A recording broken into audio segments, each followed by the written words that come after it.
If you ever get the chance to travel, don't visit the twin provinces of Applesauce-Lorraine, which lie somewhere between France and Baja California. Not that the scenery isn't breathtaking, it is. In fact, too breathtaking. For the borders of Applesauce-Lorraine are ringed with row upon row of Limburger lilies. Actually, this is a blessing in disguise. For in days of yore, warlike nations intent upon invasion were repeatedly repelled by this natural barrier. As time went by, nobody had enough fortitude or enough sinus trouble to get by the Limburger lilies. Progress came to a halt, and that is why today Applesauce-Lorraine exists as it did back in the 16th century. But one thing changed. Yesterday, good King Wenceslaus sat on the throne. He did until his half-brother Francois Villain paid a visit. Happy birthday, half-brother. I have a gift for you. It is not my birthday. I give it to you anyway. And he did. Applesauce-Lorraine had a new ruler, a greedy ruler who emptied the treasury and proceeded to live in a manner to which he was unaccustomed. There were the rat races in the sewers of Paris. 6,000 francs on Jean Valjean. The slave markets at Tangiers. Give me a dozen to go. By the time he returned to Applesauce-Lorraine, he was flat broke. He resorted to the most evil way of raising money known to man, taxation. But, Your Highness, we already have income tax and sales tax. Then we'll have thumb tax and carpet tax. Under the yoke of heavy taxation, the people fell to their knees, but one man held out hope. Citizen Philippe Mignon, medium rare. You know what they did in France when they had this problem? They called the three Mooseketeers. Alas, the only musketeer who answered the plea was Athos, who was getting on in years. You want my advice? Pay the taxes. But he is a tyrant. Pay the taxes. He thinks Claire de Lune is a girl. That is different. We fight. Hey! But he couldn't fight without the rest of the musketeers.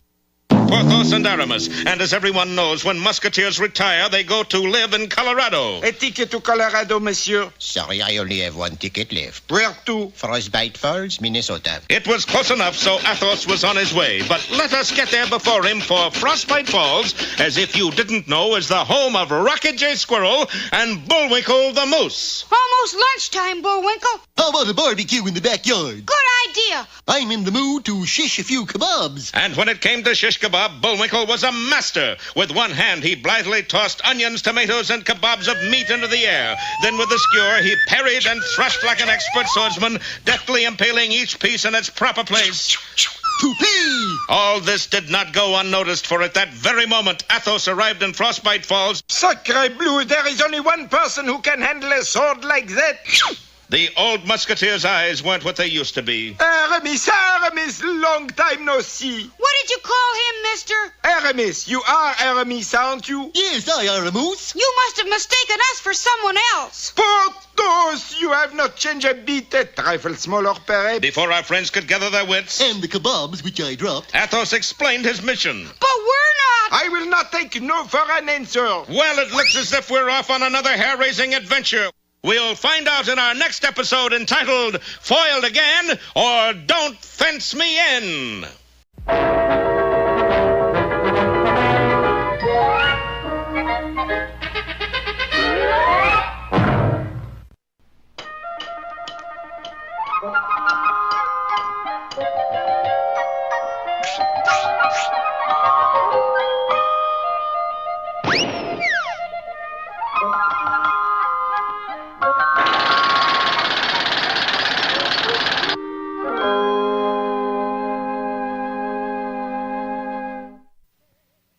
Well, Junior, looks like Christmas came a little early this year. Oh, I didn't get this stuff from Santa Claus, Pop.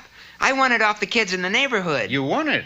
Yeah, we flipped for it. You mean you gambled? Well, no, not exactly. You see, I remembered one of your adages, and I came out winning every time. You didn't use a dishonest coin. Sure I did. You once said, 2 heads are better than 1. So I got this 2-headed nickel here, and... Now, I insist that you return this ill-gotten booty right away. The very idea, Junior. When I said 2 heads are better than 1, I didn't mean to apply it the way you did. What did you mean? Well, take the fable of the centipede and the snail. Every year, the animals and other creatures of the forest would meet in a race to determine who was the fastest of them all. Of course, the results were usually the same. The hare not only won, but he crossed the finish line before the slower fellows even got started. How do you like that? Last again. You know something? I'm getting sick and tired of being a laughing stock. Me too. I'll tell you what. Let's you and me put our little slimy heads together and see if we can win this thing next year. It seemed like a good idea, so they went into immediate training. Look, one of us will be the trainer while the other one does the running. Fair enough? Yeah, suits me. This was to be determined by clocking each other's speed in a 3-yard race. Well, how'd I do? Not bad at all. You ran 3 yards in 3 hours. And now it was the snail's turn, and he was certain he could beat the centipede's time. 3 days later, he completed his run. 3 yards in 3 days. Not too good. Well, if I hadn't hit that red light. Thus, the snail became the trainer and the centipede the runner. Now, the first thing we gotta do is put you on a diet. Hey, I got an idea. Why do not I eat the same food rabbits eat? If it makes them fast, it'll make me fast. Okay, go eat some carrots. Carrots? Carrots. Now, this centipede wasn't too bright, and the only carrots he knew of were the ones stamped on the inside of an old ring. What in the world are you doing? I'm eating carrots. 14 of them to be exact. Not that kind of carrots. What's it taste like? Pretty good. Have some. On the day after they were released from the hospital, the boys went back to work. Here now, hold on to this rocket. Am I going to eat it? Don't be silly. I'm going to light it, and it'll take off with you holding on to it. That'll give you some idea of what high speed is like. You certain I cannot eat it? You can eat it later. Now, hold on. I'm really moving, ain't I? Something's wrong. Must be a dud. Here, let me see it. Gee, that's some rocket. Yeah, let's eat it. The day after they got out of the hospital, they quietly entered a farmer's watermelon patch. Now, we just got to make you run fast. Look, if you were to grab a melon and the farmer aimed his shotgun at you, would you be scared? Of the melon? Of the farmer. You darn right I would. And what would you do? I'd eat the melon. No, you simpleton, you'd run. That's what I'd do. I'd run. Yes, right, and you'd probably run faster than you've ever run before. Okay, grab a melon. Okay. Uh-oh. Shoelaces untied. Here, hold this. Hey, you don't look too good. I don't feel too good. What are you doing up here? We're gonna try the high speed bit again. You jump off this cliff, right? Right. That will give you the illusion of high speed. Okay, jump. How do you jump? Well, you just jump. I do not know how to jump. Look, you place both feet, but all your feet firmly on the ground like this, and then you crouch like this, and then you just jump. Like how? Like this. Oh, now I get it. The day of the race finally dawned, and the centipede took his place alongside of the hare. However, when the starting gun sounded, the centipede took off in the opposite direction and joined his trainer behind a tree. Quick, get into this basket. Yes, the snail and the centipede had given birth to a unique idea. A balloon carried the centipede aloft, where a stiff breeze took it and sent it soaring over the finish line just ahead of the shocked hare. Unfortunately, the centipede just kept on going and was never heard of again. So you see, son, that is the true application of 2 heads are better than 1. I get it, Pop. Where are you going, Junior? I'm going to return this stuff and destroy the two-headed nickel. Yes, but you usually have a moral of your own to inject here. I do. Don't put all your legs in one basket. Don't put all your... Oh, that's my boy, Junior.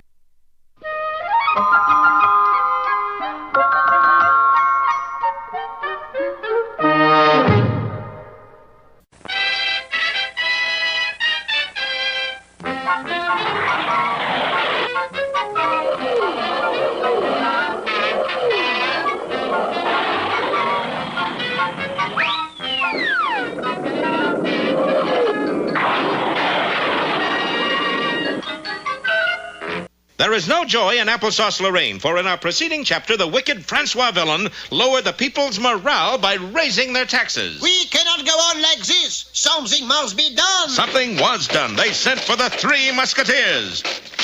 You are the three Musketeers? I am 1/3. My name is Athos. Athos agreed to help, but not without his comrades, Porthos and Aramis, who years before had retired to a rest home in Colorado. However, through a slight mix-up, Athos found himself in Frostbite Falls, Minnesota, just in time to witness an amazing display of shish kebabbing by one Bullwinkle moose. I know you anywhere. You are Aramis and this is Porthos. He not only mistook our boys for his comrades, he insisted that they join him in the fight against tyranny. Lawrence Tyranny? Unable to resist the challenge, they soon found themselves facing the border of Applesauce Lorraine. Hokey smoke, something smells awful. Those are Limburger lilies, the natural flower of Applesauce Lorraine. They don't smell very natural to me. They are an impregnable barrier. The odor keeps people from going out or getting in. Well, how did you get out? I had a pass. Unfortunately, the pass was only good for getting out, not getting in. That's when Rocky pulled out his copy of the Who's Who of Flowerdom, the Weeder's Digest. According to this, Limburger lilies stop blooming every 24 hours for exactly 10 seconds. It didn't give them much time to cross the border, but they had no choice. Waiting for the exact moment, they took a deep breath, then made a mad dash. Just when the 10 seconds were up, Athos emerged, Rocky emerged, and Bullwinkle stopped to pick a four-leaf clover. Luck is with me. So was the wind. Bullwinkle was nosed out. Fortunately, Rocky was able to pull him out. 1 hour later, the three Musketeers stood outside the castle belonging to the evil Francois villain. What are we doing here, Porthos? Francois Villain is the only one who can tell us where the king is hidden. Yeah, but suppose Francois isn't villain to tell us. That's pretty bad, Bullwinkle. It's those Limburger lilies. I'm not irresponsible for anything I see. Meanwhile, upstairs, Francois Villain was entertaining his number one spy of all people, Citizen Philippe Mignon. So, Mignon, you say that the three Musketeers are coming here to spy on me, eh? Oui, and they are doing it. That must be them now. Very well, then we shall give them the big surprise. And a surprise it was, for when the castle drawbridge was lowered, out rushed a squad of Francois Villain's most deadly swordsmen. Grapes that we are set upon. En garde, mon ami. So saying, Athos whipped out his trusty sword, or in this case we should say rusty sword. As for Rocky, in his haste, the sword flew out of his hands and buried itself into a nearby tree. It looked like our boys were hopelessly outnumbered and outfought until Rocky, recalling Bullwinkle's skill with a skewer, shouted, Shish kebab! That was all it took. The mighty moose pretended his opponents were shish kebab ingredients and quickly impaled them in their proper places. Ooh! To pay! Curses, your men have failed. Yes, that tall musketeer in the fur coat and crazy hat is a demon with the sword. But I will get them yet. It was not an idle boast, for Rocky and Bullwinkle and Athos crossed the drawbridge and entered what they thought was the castle's main hall. Actually, it was a bare steel room whose door clanged shut behind them. I got a hunch Francois Villain is closing in on us. It wasn't villain, it was the walls of the steel room. Inch by inch, they moved in toward our friends. Be with us next time for Squeeze Play or Glad We Could Get Together. Ah there, poetry lovers. Today's poem is called The Bee. How doth the little busy bee improve each shining hour, and gather honey all the day from every open flower. How skillfully she builds her cell, how neat she spreads the wax, and labors hard to store it well with the sweet food she makes. Boy, that's good. Ooh, hush.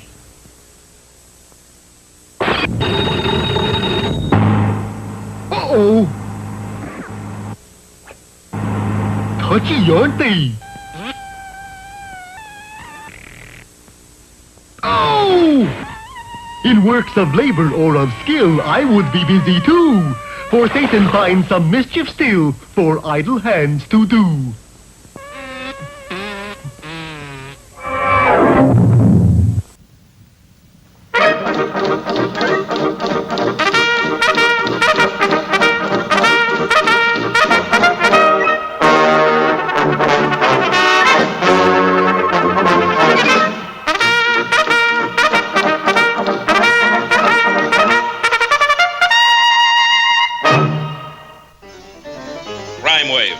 a hairstyle worn by Canadian criminals in the early 1900s. And here is where that hairstyle was first introduced, behind the stark gray walls of Leavenworth Prison. Well, Warden, we found another one. You're kidding. Take a look out that window. There in the center of the main yard sat a submarine. That makes the 4th this month. You gotta put a stop to it, Warden. You gotta catch the cons who are... Why? Burn it like we did the others. But although the guards drenched the sub with kerosene, it would not ignite. Strike a match and see if that'll do it. This, too, proved futile. And no wonder this particular sub was constructed of asbestos. They given up, boss. They're gonna let it sit there. Good. Now all we have to do is wait for the monsoon season. The yard will fill up with water. We'll climb inside the sub and float out over the wall.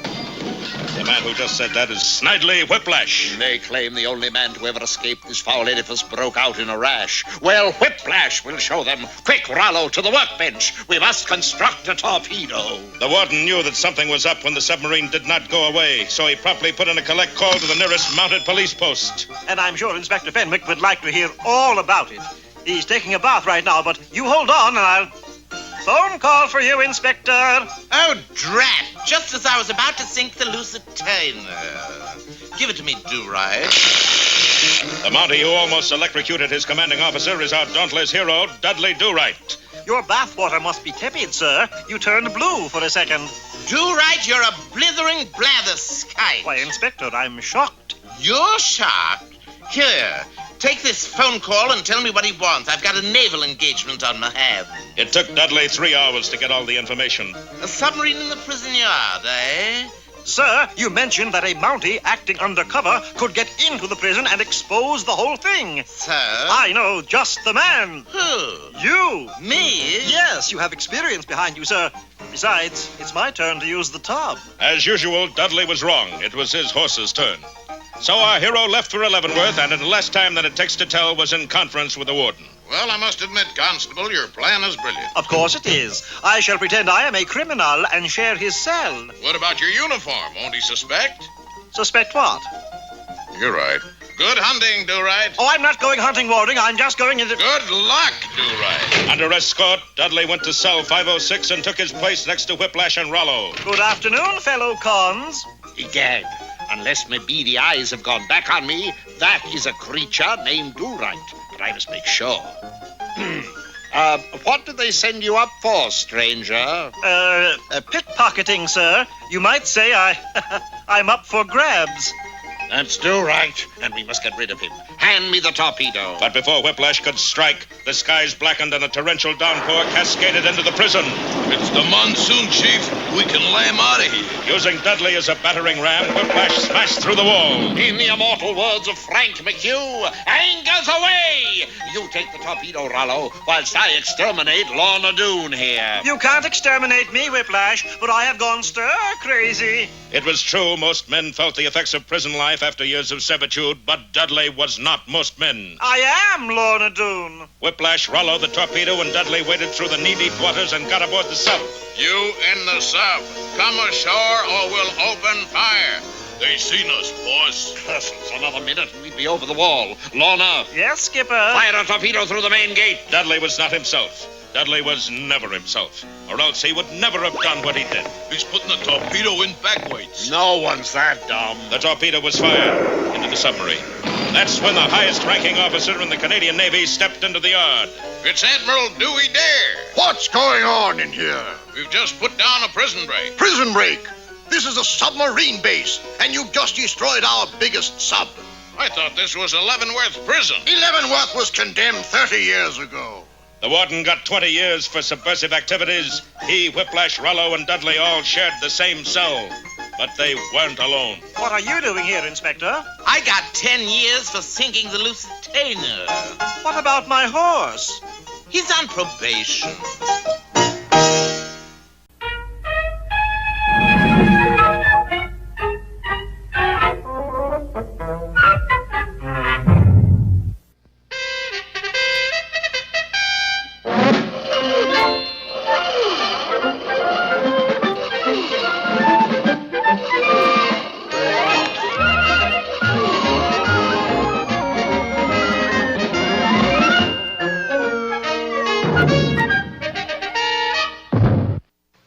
order to restore the King of Applesauce Lorraine to his rightful throne, Bullwinkle came to a sudden decision. Let's go home. We can't do that. We gotta save the country. Along with Athos, who believed them to be his old musketeer comrades Aramis and Porthos, That's Aramus. they arrived at a castle belonging to the evil Francois Villain. He's the only one who can tell us where the king is. Alas, Villain not only knew where the king was, but what our heroes were up to, thanks to the traitorous actions of one Philippe Mignon. Watch, Mignon. I know how to deal with the likes of them. Moments later, the three musketeers were set upon by a murderous squad of Francois Villain's best swordsmen.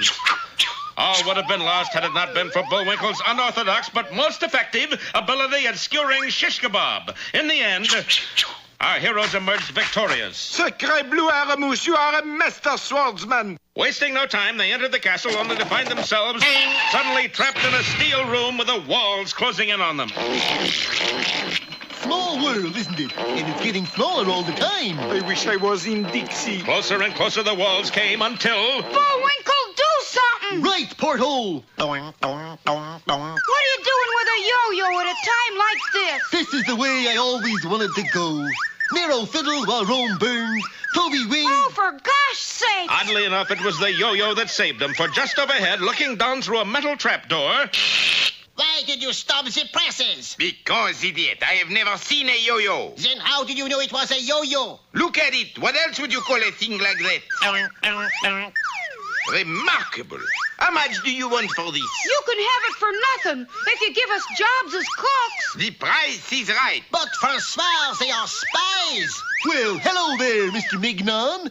I haven't seen you since our secret meeting when you were plotting to overthrow his nastiness here. So, you give to me the triple cross, no? Francois, it is part of my job. And this is part of mine. Take him away.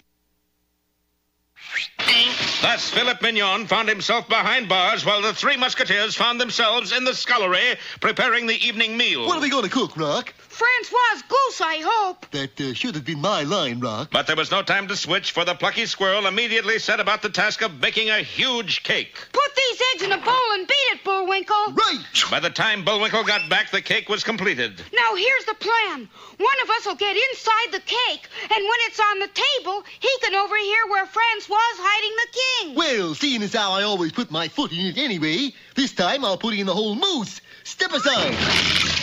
The cake and the plan were carried out, but not to the banquet hall, but to cell number 13, where two convicts whiled away their sentence playing checkers. It is your turn to move, Pierre. So involved were they neglected to notice the cake. Eventually, it was returned to the scullery. How did it go, Bullwinkle? Did you find out what happened to the king? Yeah, he was jumped 3 times. Then the little guy with the red checkers, It was obvious that the plan had gone awry. This time, Rocky himself set the cake directly in front of Francois. What is this? Cake? In honor of Applesauce Day. We celebrated that last week. Well, how about Lorraine Day? She's never been here. Dennis was here, but not Lorraine. We eat the cake anyway. For the hungry Francois grabbed a massive carving knife and prepared to cut the cake. Will our next episode be in 2 parts? Be with us next time for Just Desserts or Operator, We've Been Cut Off.